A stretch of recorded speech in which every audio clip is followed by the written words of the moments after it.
Please be seated.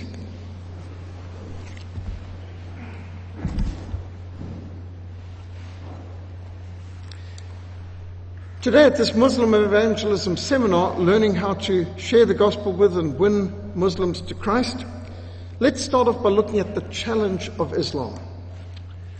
The Muslim world is the largest block of unreached people in the world. 1 out of 5 people in the world is a Muslim.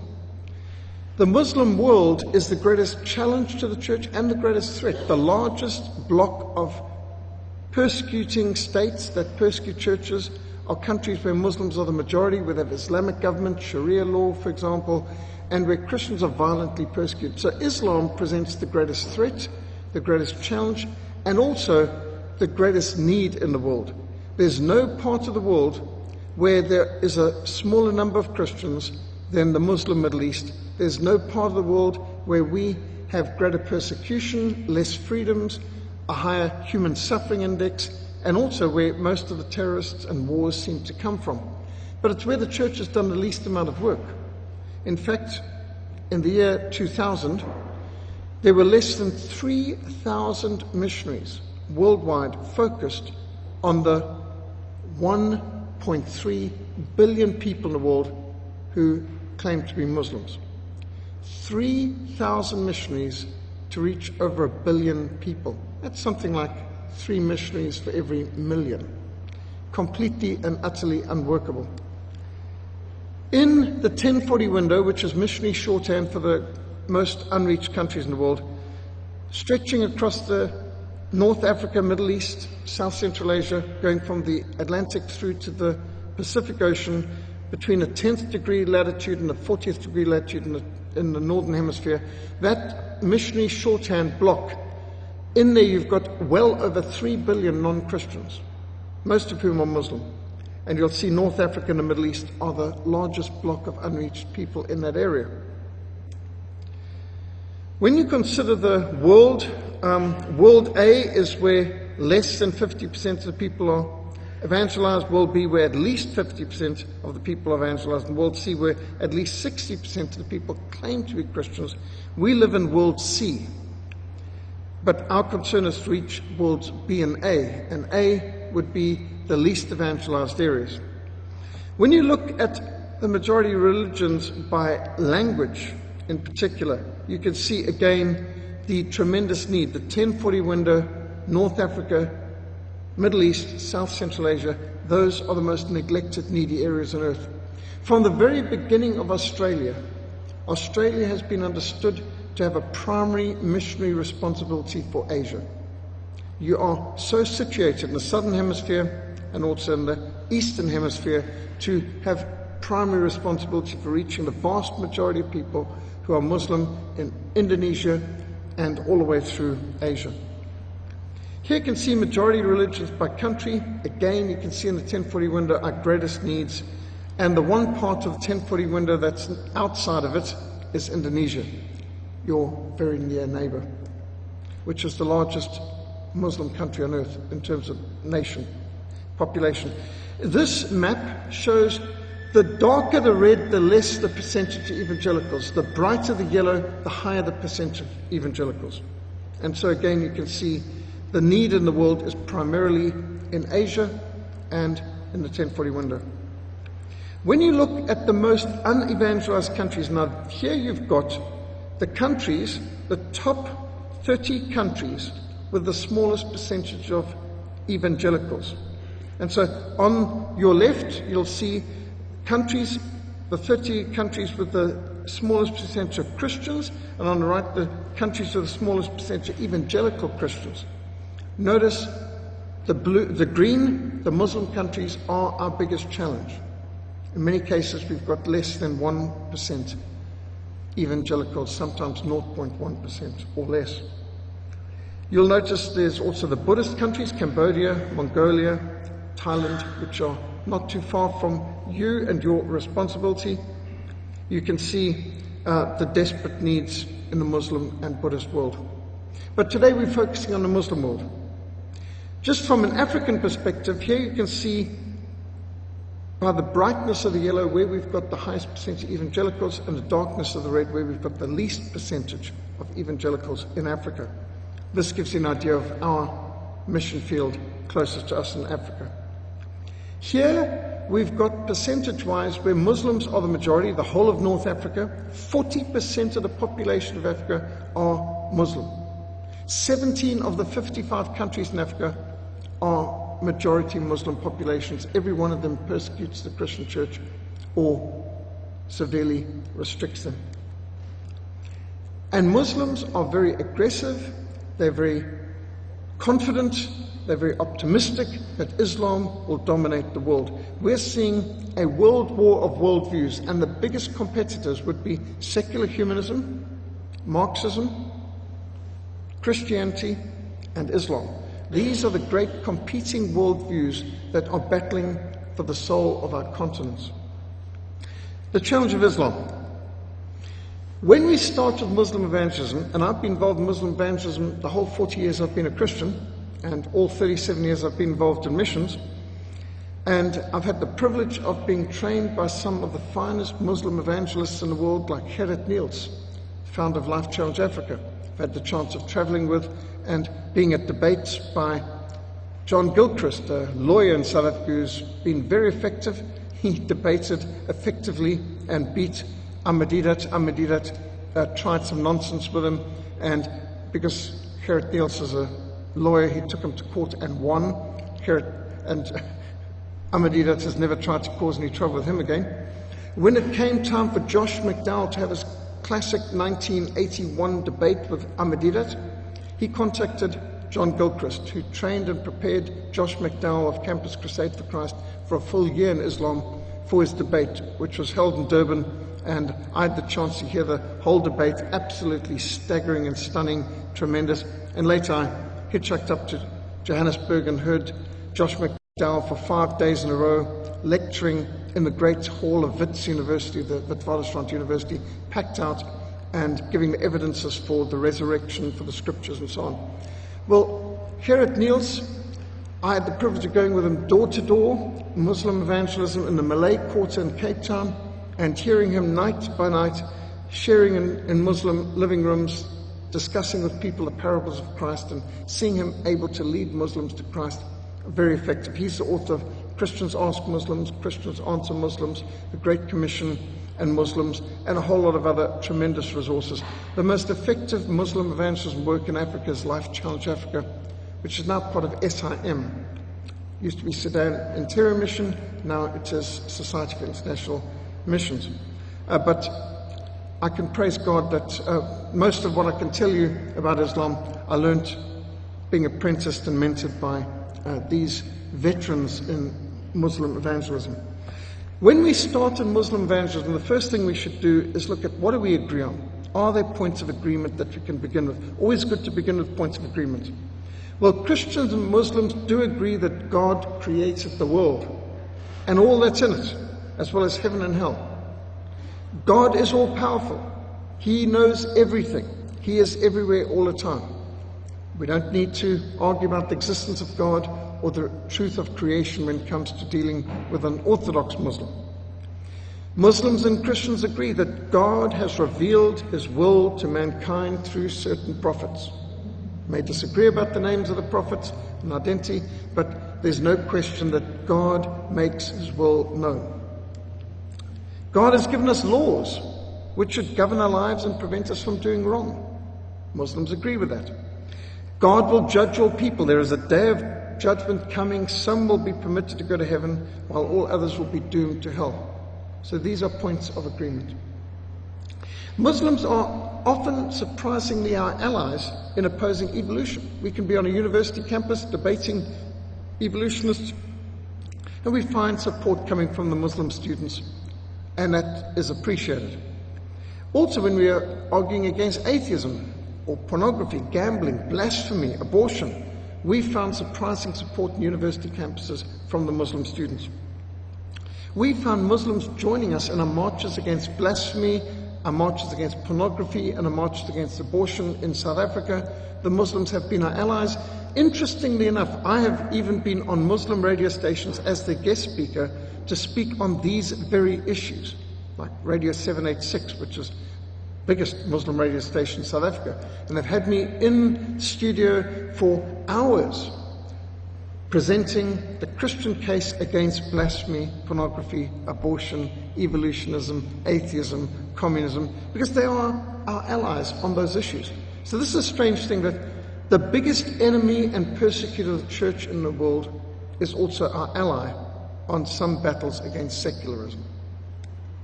Okay, those are some points of agreement. But we've also got to see where we contradict. Islam contradicts the Bible. And remember, Islam came after Christianity. Islam began about 600 years after the birth of Christ.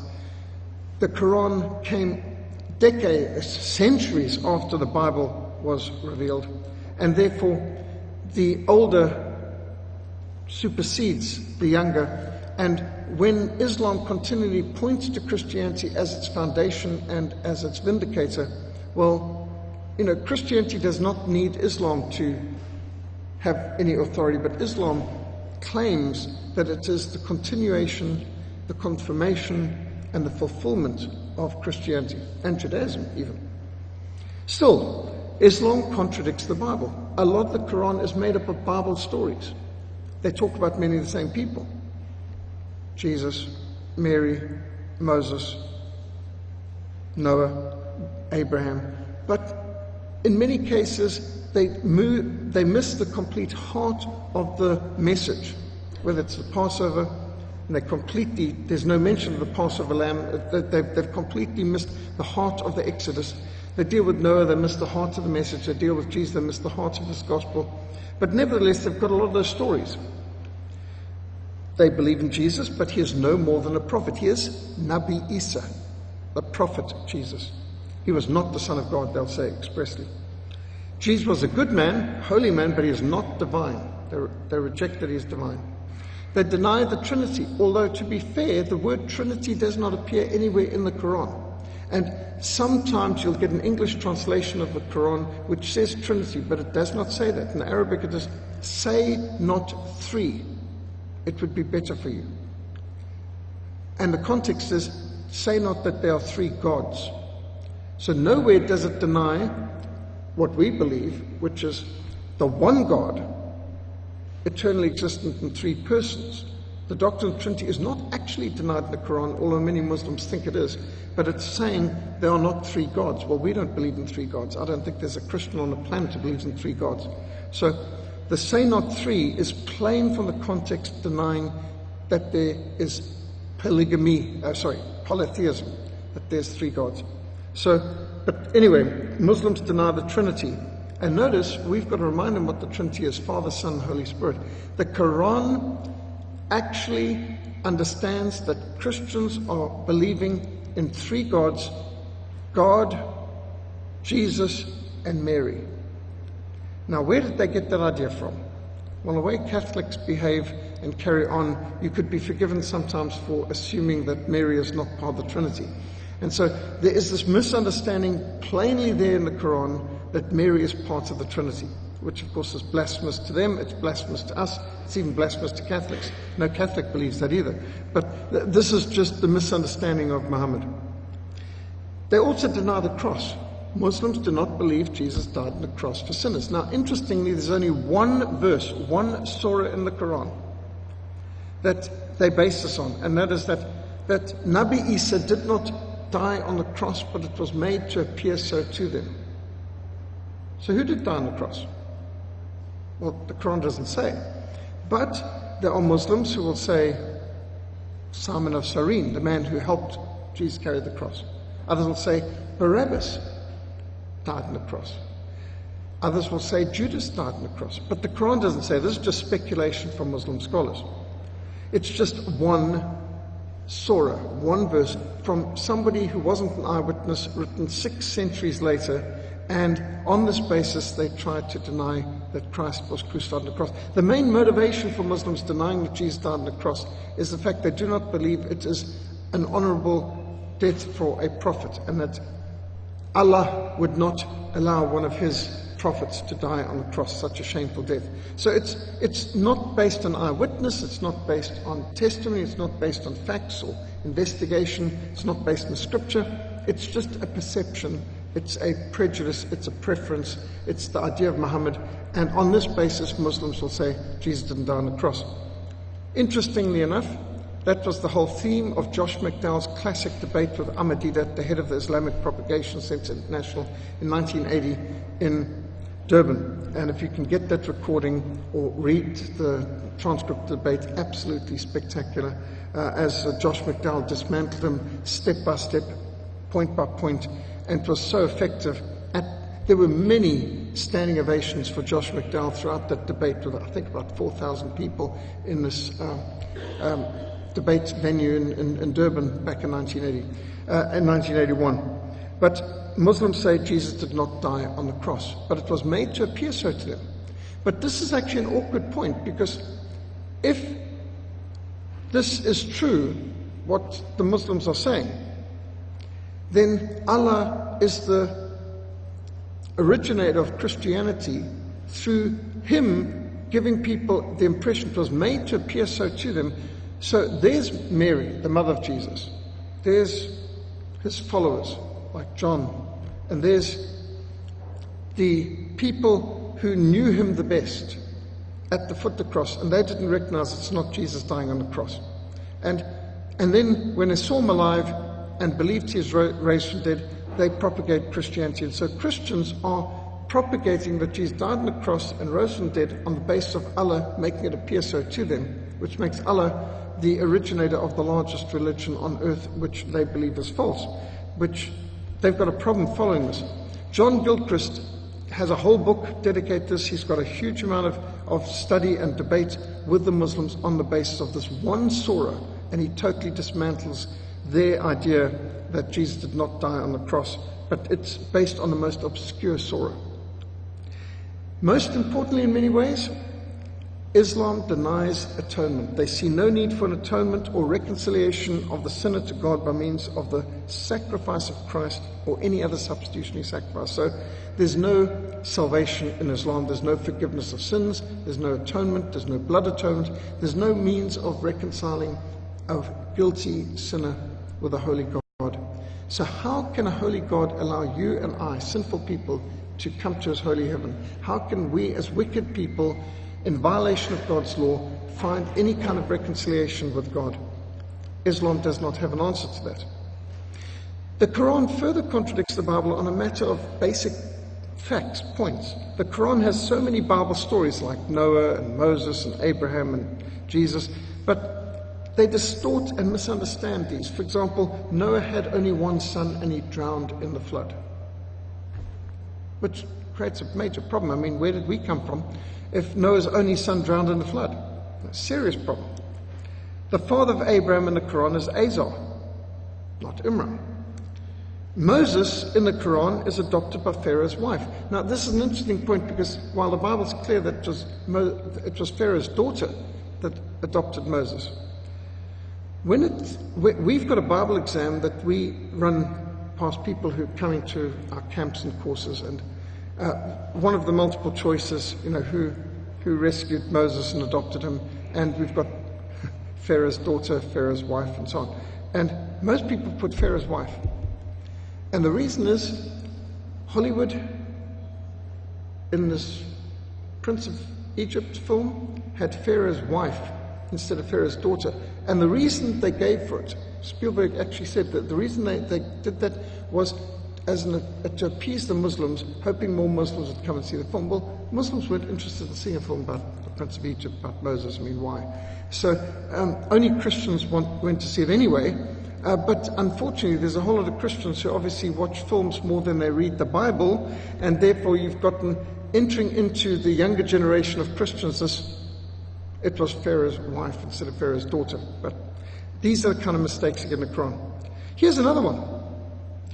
Surah 28, Pharaoh told Haman to build a lofty tower that he might go up to the God of Moses. This is such a confusion on so many levels. It's obviously referring to the Tower of Babel, but wrong time, wrong place, wrong people, because Pharaoh's in Egypt. Haman is out there in, well, Persia, let's face it.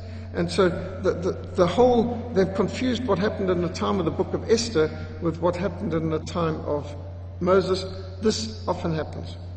The Quran teaches that Mary, the mother of our Lord Jesus, was the sister of Aaron and the daughter of Imran, confusing Miriam, the sister of Moses, with Mary, the mother of Jesus.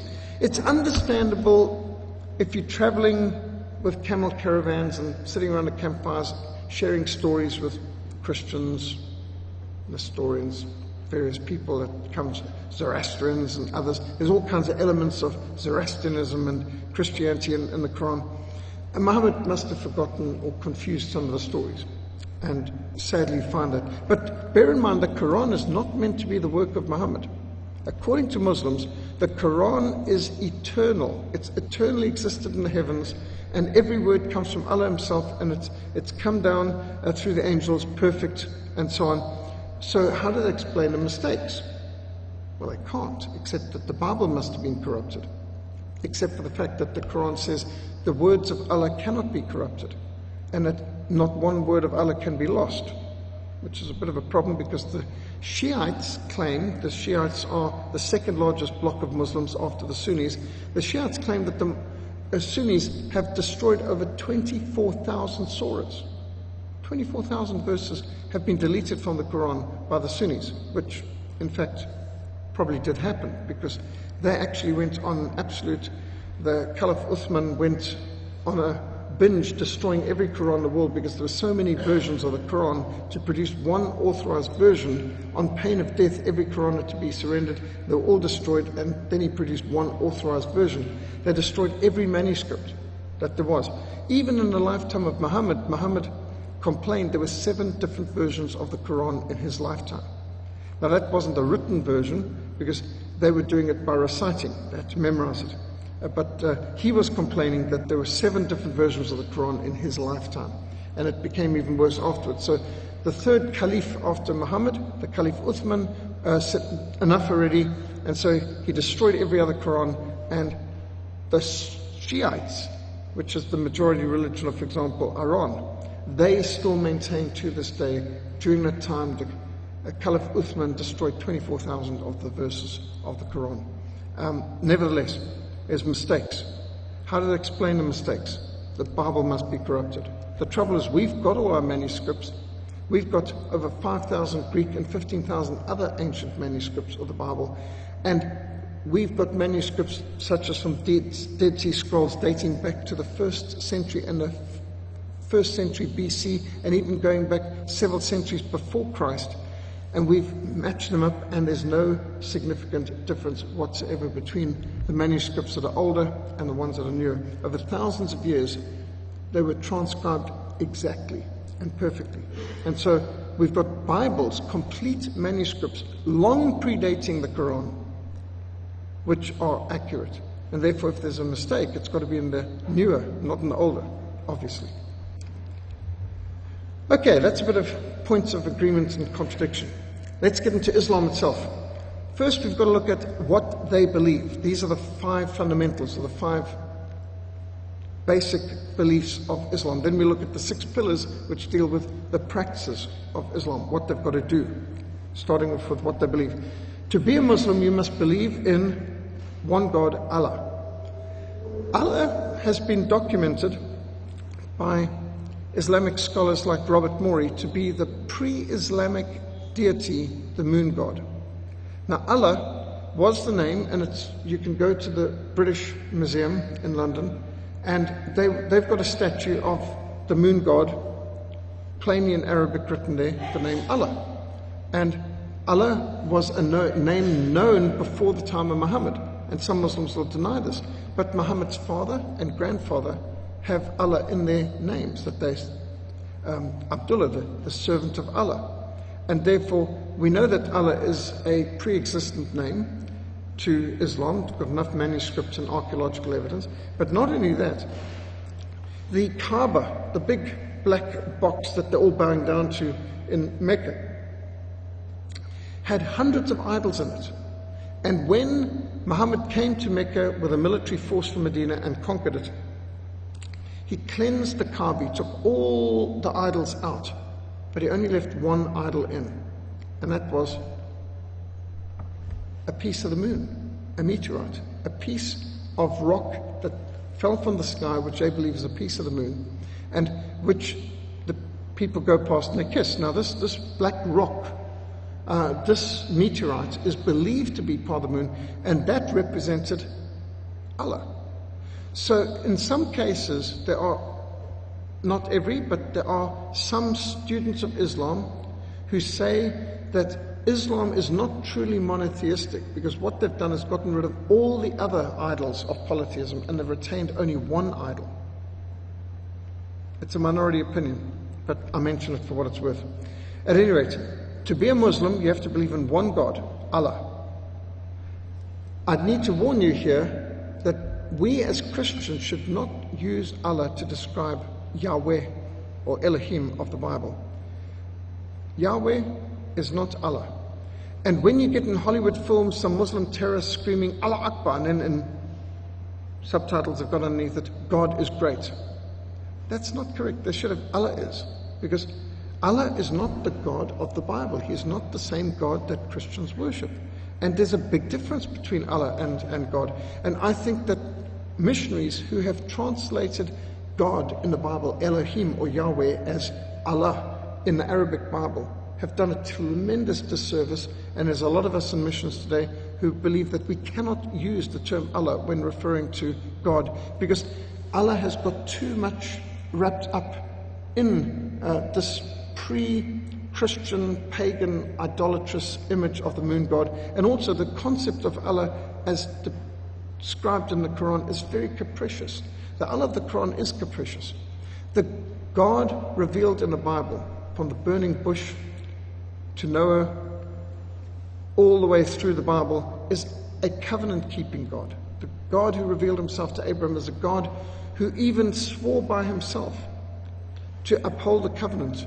He passed between the cut pieces of the sacrificed animal, saying basically, if I don't keep my word, may I die, which of course is impossible for the Creator, the Almighty, Eternal Judge, to do. But that God is a covenant-keeping God. He keeps his word. He does nothing that is lawless or is capricious. But the Allah of the Quran, he can do anything he likes. And whatever he does is right because of his power. Its might is right, as opposed to a covenant-keeping God who is yesterday, today, forever the same and consistent. And so we don't see in Allah the immutable, infinite God that we see in the Bible. Quite aside from the fact that of the 99 names of Allah that you get in the Quran, not one of them is Father, and love is not one of his attributes described either. That's why one of the most famous conversion stories from Islam, which is a wonderful, lovely story, is I dared to call him Father. That is not a concept you get in Islam. This is a uniquely Christian concept of God as our Father. But at any rate, the Muslims believe in Allah. When we speak about God, let us speak about God. Let us not speak about Allah interchangeably as though we talk about. That is going too far, I believe, in accommodating. Now, there's other missionaries who will disagree with me on this, but I'm mentioning it there, that this is what they believe. So first of the 5 fundamentals, to be a Muslim, you've got to believe in Allah. And secondly, you've got to believe in the angels. Angels are very important in Islam. In fact, an angel, he's named as Gabriel. Gabriel gets blamed for a lot of things. Joseph Smith blamed Gabriel for giving him the Book of Mormon, and poor Gabriel gets blamed also for giving Muhammad the Quran.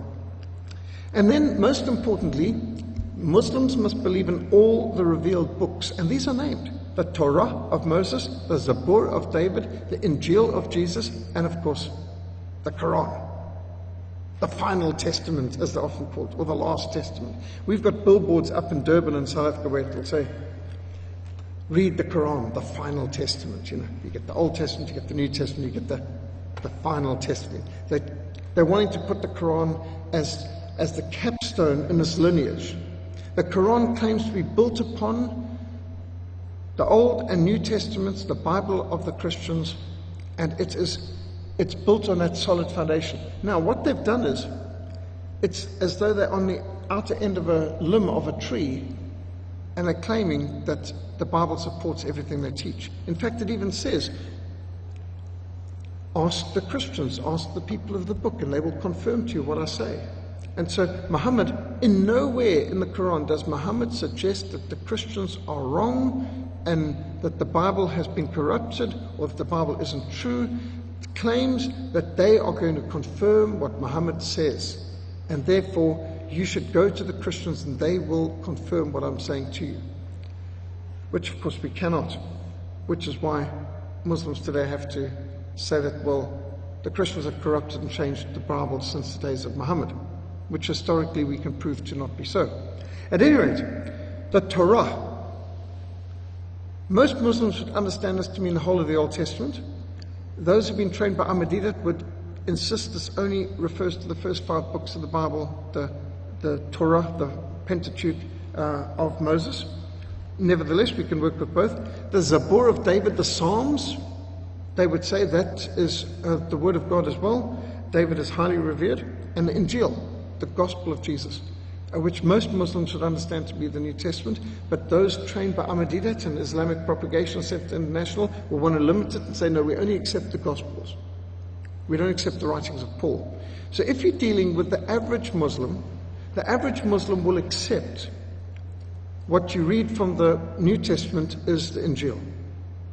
But some Muslims who've been well trained in Christian evangelism, how to evangelize Christians, they will insist, if you read from, for example, Romans, they will say, no, but that's Paul, that's not, we want the words of Jesus. And so, let's face it, you can lead a person to Christ from the Gospel of John, from the Gospel of Mark. You don't actually, important as the book of Romans is, for purposes of evangelism, if it's going to be better to limit your Bible study to the Gospels, what harm is that? I mean, there's more than enough to keep you busy for quite a few years there. So, not every Muslim will insist on that, but you will find those Muslims who are very trained in the Western arts who will try to restrict it. And what they're trying to say is, Jesus was a true Muslim and he's a prophet of Islam. Well, even though Islam didn't exist when Jesus was there, but never mind that. The apostles were all faithful, but Paul, he's the one who ruined it. They will even say, nowhere do you see the apostles that Jesus appointed speaking about Jesus being the Son of God. No, that's done. They call him the servant of God. They call him the servant of the God of Abraham. But suddenly you get to Paul, and Paul invents this new religion where Jesus is God and so on. So they will try and put the blame for modern Christianity on the Apostle Paul. It's a technique used by Ahmadiyyat. It's particularly famous in evangelism techniques of the Muslims. The point is, you and I, when we're dealing with a Muslim, we can refer to the Torah, the Zabur, and the Injil, and they'll understand. And we can read from the Zabur, the Injil, and the Torah. We can quote from Moses and Jesus, and Muslims should respect it. In fact, they're told to learn from the people of the book. Therefore, we can use that as a foundation for evangelism. We're dealing with the 5 fundamentals. So the first is they must believe in Allah. The second, they must believe in angels. Third, they must believe in the books.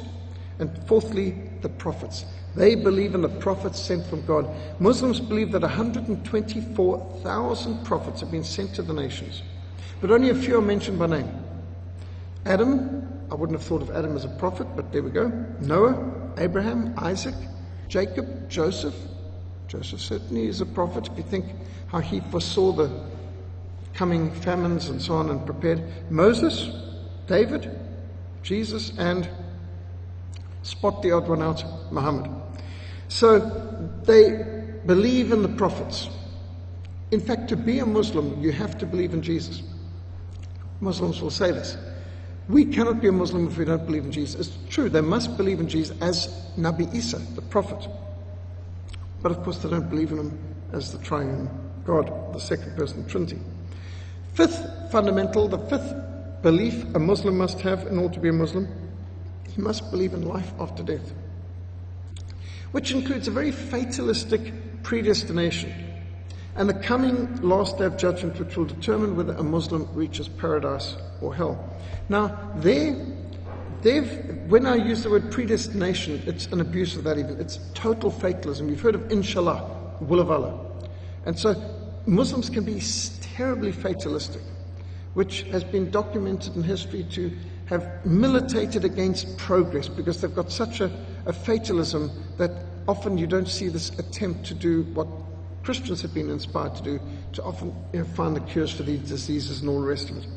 So, under the concept of predestination, it is taught that Allah predestines even the amount of sexual sin every man must commit. Under the teaching of Muhammad, Allah is actually the author and the director of sin. They actually teach that Allah predestines the very sin you do, and then He judges you for it. Their concept of the Day of Judgment is a bit bizarre. There's a whole lot of different ideas. How does Allah determine who goes to paradise, who goes to hellfire? And so here's some of the terms. To paradise and I don't care. To hell and I don't care. To paradise and I don't care. To hell and I don't care. Those are the words that Muhammad attributes to Allah, that Allah will capriciously, for no purpose whatsoever, without any regard to anything, just send this one to hell and that one to paradise. Muhammad said he, the Holy Prophet, did not know what Allah will do with him on the last day. He didn't know if he would go to paradise or not. Muhammad had no assurance of salvation. And Muslims are meant to say, every time they mention the name of Muhammad, they're meant to say, peace be upon him. You might sometimes see the PBUH in brackets. In English, they'll often put that when they refer to the name Muhammad. They're meant to do the same when it comes to Nabi Isa, or the Prophet Jesus. And so if they keep referring to Jesus or Nabi Isa without the peace be upon you, you can maybe ask, excuse me, aren't you meant to say peace be upon him when you mention Jesus? Well, they'll do that very more consistently with Muhammad. What's also intriguing, and this is Islamic art of what they believe hell's going to look like, and paradise on the one side and hell on the other. They've got some bizarre ideas. Here's one of them. One of the people who did something really good for Muhammad, but he had been one of his enemies, but then later he converted to Islam and became one of the best. And this is a bizarre teaching. But if you are guilty of shirk, which is attributing a human attribute to God. So, for example, they believe all Christians, by calling Jesus God, are guilty of shirk. You can, by becoming a Muslim, be forgiven in this life. But you can only be forgiven in this life. You'll still go to hellfire when you die. And so Muhammad prayed for one of these people who'd been converted to Islam, that because he'd been so kind to Muhammad, done so much good for him, that he would pray for him to get the best place in hell. And the best place in hell is where his sandals are so hot that his brain is boiling and bubbling the whole time. This is for one of his friends. Muhammad also taught that we will have to pass over a knife edge going to between this earth and heaven. And so on the Day of Judgment, your good deeds will be put in the one hand and your bad deeds will be put in the other hand. And depending on which outnumbers, it'll depend whether you tip into hell or go into paradise. And there's something else that's quite bizarre. Even though Muhammad teaches that in paradise there are 70 women for every man, he teaches that the majority of women end up in hellfire because they are deficient in intelligence and religion. Quote unquote. That is Muhammad's words. The majority of the inhabitants of hell are women because they are deficient in intelligence and religion. Now, I've debated this with Muslims in the mosques, and they said, no, well, the reason why there's a majority of women in hell is because there's more women born than men. Actually, that's not true. There might be more women alive than men because men die more often, because we drive more recklessly, we live more recklessly, wars and things like this. The fact that there's more women alive at any one time, or that women live longer than men, in no way proves the point that more women are born than men. That's not true. Still, Muhammad didn't say that. Muhammad didn't say just there's more women in hell than men. He said they're there because they're deficient in religion and intelligence. Interesting. Muhammad also teaches when it comes to hell, so that there's just this arbitrary teaching that Allah might send you to paradise or to hell and you have no reason understanding why. What very few converts to Islam understand is the teaching of Muhammad, very clear in the hadith, that a person who's been guilty of shirk, like a Hindu or a Christian, we can come to Islam, we can be forgiven in this life, but we can never be forgiven in eternity. Every single person who has ever committed adultery will go to hell, even if they've been a good Muslim for most of their life. You're only forgiven in this life, not in the next. That's missed by many. Here's another one. Very few Muslims know this, but this is actually taught in the hadith. Muhammad at one point was troubled and wondered how many Muslims will make it to paradise. And so Allah revealed to Muhammad, Muhammad claims that Allah revealed this to him, of every 1,000 Muslims, 999 will go to hellfire. Only one Muslim in 1,000 will go to paradise. That is the teaching of Muhammad, which he claims was revealed to him by Allah, and it's in the Quran. 1 in 1,000. Would you fly on an aircraft that had a 1 in 1,000 chance of arriving alive? Is that not extraordinary? You can see here is all Arabic, Muslim, artistic depictions of hell. And it's a very sadistic, very ghastly, quite vulgar and disgusting depiction of what goes on in hell. Okay, those are the 5 fundamentals, the 5 beliefs of Islam. You have to believe those 5 fundamentals to be a Muslim. Here are now the 6 pillars of Islam. Now we're moving from belief to behavior. That's what you've got to believe to be a Muslim. What must you do to be a Muslim? The first pillar of Islam is the Shahada, the open confession of faith. There is no God but Allah and Muhammad is his prophet. That's it. That's the entrance qualification. You say that, you're in. And by the way, you have to say it in Arabic. It's not valid saying it in English like I just did. And when people become Muslims, they are led through, like in Australia or America or South Africa, where they've got people who don't speak Arabic. The man will lead them syllable by syllable to repeat it, standing up in front of the mosque. And they will have to repeat this in Arabic. There is no God but Allah and Muhammad is his prophet. And once they've said that, they are Muslims. And there's applause and they're welcomed into the family of Islam and so on. So it's a very easy, they even boast about, we don't have a pool of water, there's no water you've got to go through, there's no baptisms. You just, to become Muslim, you've got to say this. And they make it like they're trying to do almost an evangelistic appeal. It's not quite an altar call, but they come to the front, they stand in the front, and they're led through saying this in Arabic. And the Shahada is your entrance. So it's easy to become a Muslim. The problem is they've locked the back door. No one's allowed to leave. Once you become a Muslim, it's a death penalty for any apostate who drifts away or leaves it. Which also brings up the interesting point.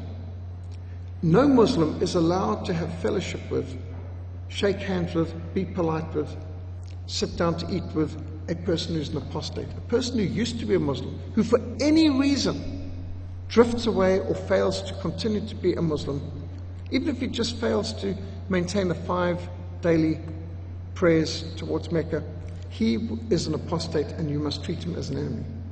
So how is it that President Barack Hussein Obama, raised in Indonesia as a Muslim, who called himself a lapsed Muslim, how is it that he could be supported? 98% of all Muslims in America voted for him. Twice.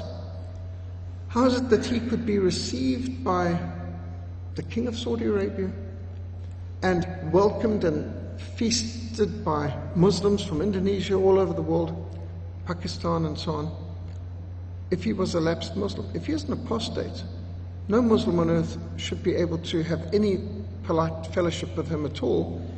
They would be obligated to fight him or kill him because he's an apostate.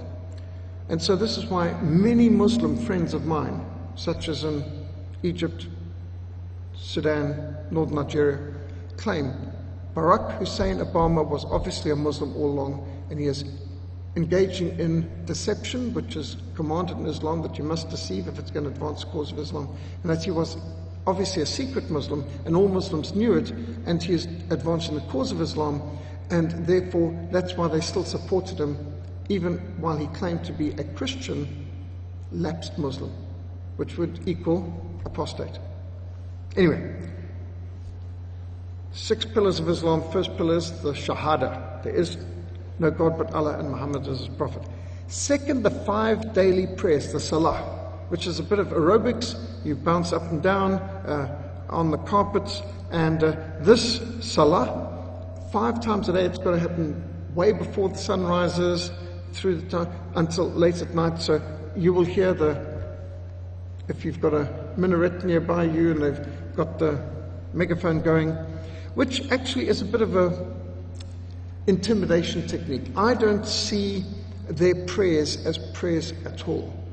It's a mechanical rote. There's no relationship with God, there's no communication with God. What this is an intimidation tactic to keep their people in line, and to also be intimidation to others, which is why they will often have this in public in the West and in roads blocking traffic, because it's actually more of a political demonstration, and also a rallying of the troops on, like we might have in the army. You have people to come for parade. The commander can see his people there. You know, they're all organized in rows, and he can see, Sergeant Major, how many men on parade today, how many sick, and this, that, and the other. It's more like a control mechanism.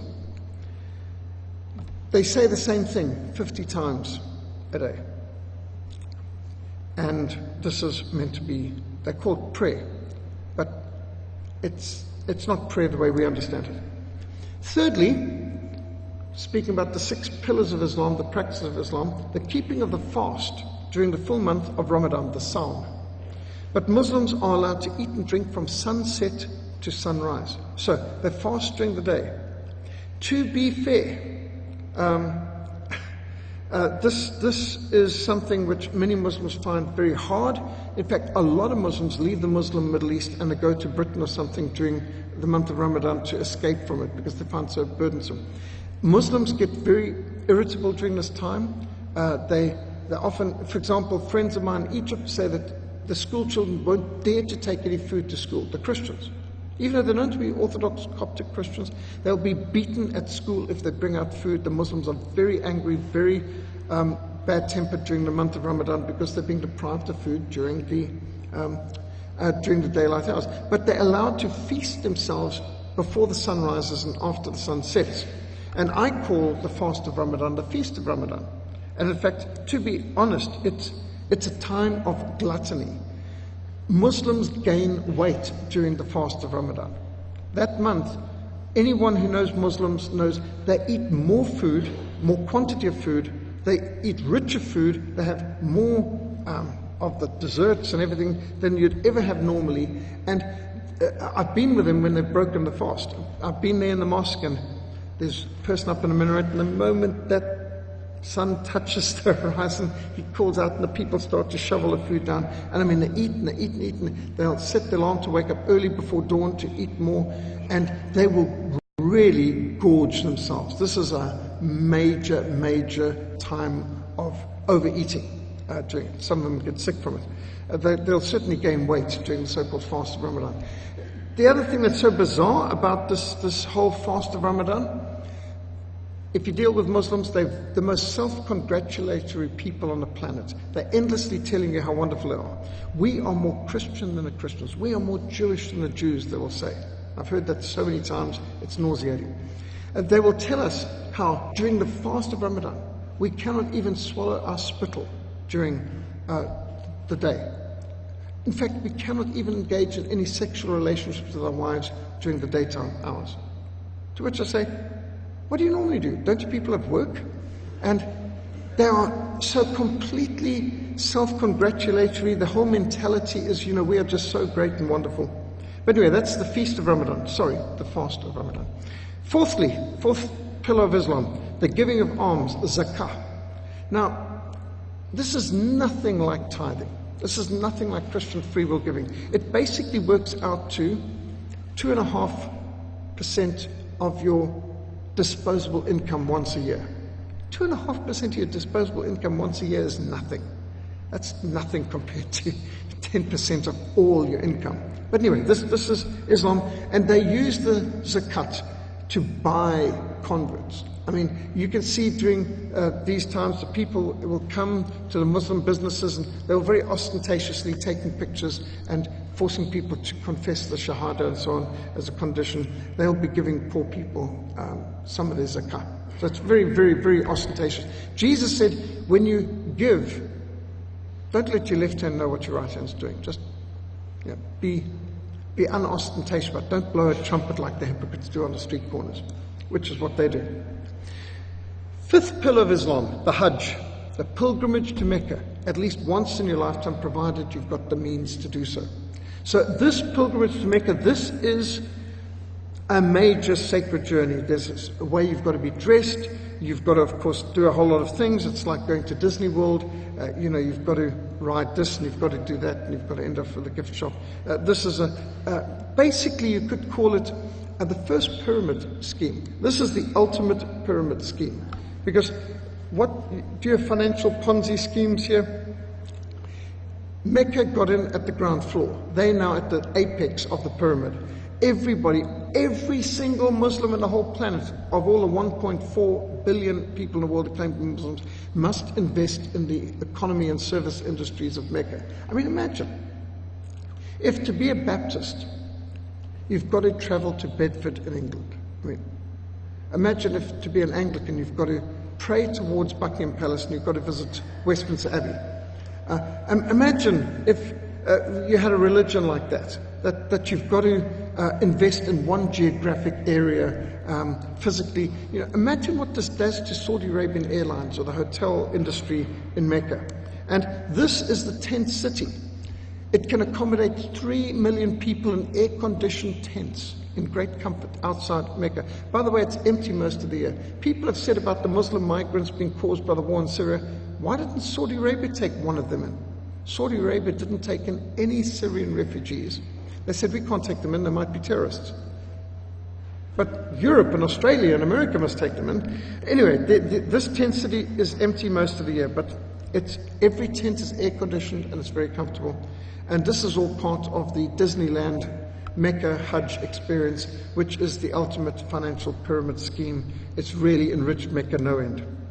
And you can see, big boomtown growth industry, the old slave market in Mecca is growing, because they've got to keep expanding and building, because all Muslims on earth must go to Mecca once.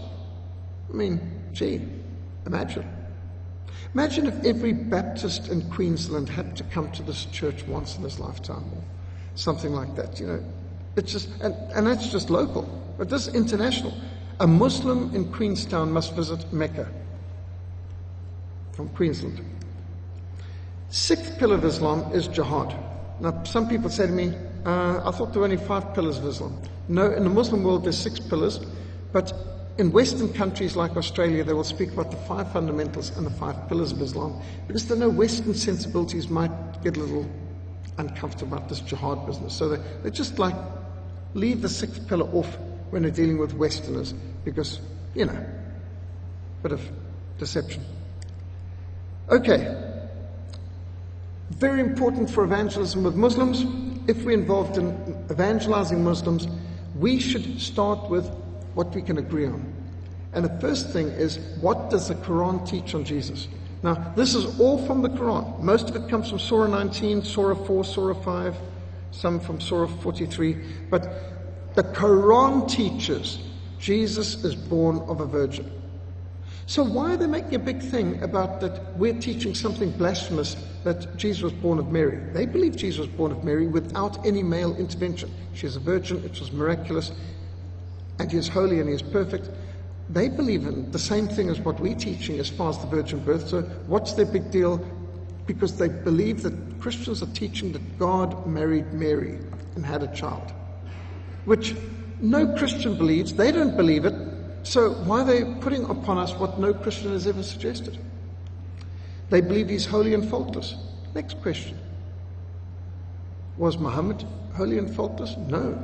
Muhammad himself acknowledges his sin and his unworthiness and his lack of certainty of salvation. Is there any other prophet in the Quran or the Bible that is called holy and faultless? No, Jesus is the only one. He is the Messiah. Jesus is the Messiah? Yes, Islam believes that. Now, in debates with Muslims, I had Muslims say, we believe he's the Messiah. He is not the Christ. But Messiah and Christ are the same. No, he is the Messiah, but he's not the Christ. But Christ is the Greek translation of the Hebrew word Messiah. No, he is the Messiah, not the Christ. But the Christ is the same thing as the Messiah. No, he is the Messiah, not the Christ. You might have a kind of unproductive debate along this line, but Muslims believe Jesus is the Messiah, but they don't know what that means. You've got to take them to the book of Daniel, you've got to take them to the Old Testament to understand what being Al-Mashiach means. But isn't it powerful? The Quran teaches Jesus is the Word of God. Wow. Do they have any understanding of what they've just said? Is there any other prophet that's called the Word of God? No. He is a spirit from God. He created life. He has the power to create life. He can take clay, turn it into a bird. He healed the sick. Did Muhammad heal anyone? No. He raised the dead. Who can raise the dead? Which other prophets raised the dead? He came with clear signs. Now this is super important. Surah 19 and Surah 21. He is a sign for all mankind. One thing you find amongst the Ahmadiyyat Islamic Propagation Center trained Muslims, they teach Jesus came as a prophet to the Jews, but Muhammad is a prophet to all the nations. That's a nice theory, but the Quran says Jesus came as a sign to all mankind. There's no suggestion in the Quran that Jesus' ministry was limited to the Jews. This is just a modern Muslim adaptation, but it's not something they can even draw from their own Quran. The Quran confirms Jesus is a sign for all mankind. He is illustrious in this world and in the hereafter. He was raised to heaven where he still is, and he will come again back for judgment. So they believe in the ascension of Jesus, but they don't believe in the resurrection of Jesus because they don't believe he ever died.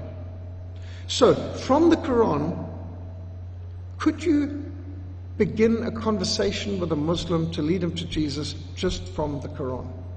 In fact, I know people who come from a Muslim background who've been converted to Christ who said, I was convicted that Jesus is more important from Muhammad just from reading the Quran. He started to say, we read so much about the mother of Jesus, but we don't read about the mother of Muhammad. We read so much about the birth of Jesus, and so I came to the conclusion Jesus is more important. Now, not every Muslim comes to that conclusion because most Muslims don't even read the Quran or understand it, and they've got to memorize it in Arabic, even if they don't know Arabic. So there's a lot of Muslims who might have memorized a lot of the Quran in Arabic, but they don't understand what they memorized because they don't speak Arabic.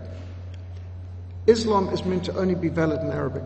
But anyway, he is going to come back in judgment. Now, I might say in parenthesis, when he comes back in judgment, he is meant to break all the crosses, kill all the pigs, and he's meant to basically proclaim Islam. But nevertheless, the point is, which are the prophets coming back in judgment? Jesus is the only one, according to Muhammad. Brave man coming with a Springbok jersey here. Okay. We'll next go on to some guidelines for Muslim evangelism, but I see we're at the 10 past and we're going to be breaking for tea.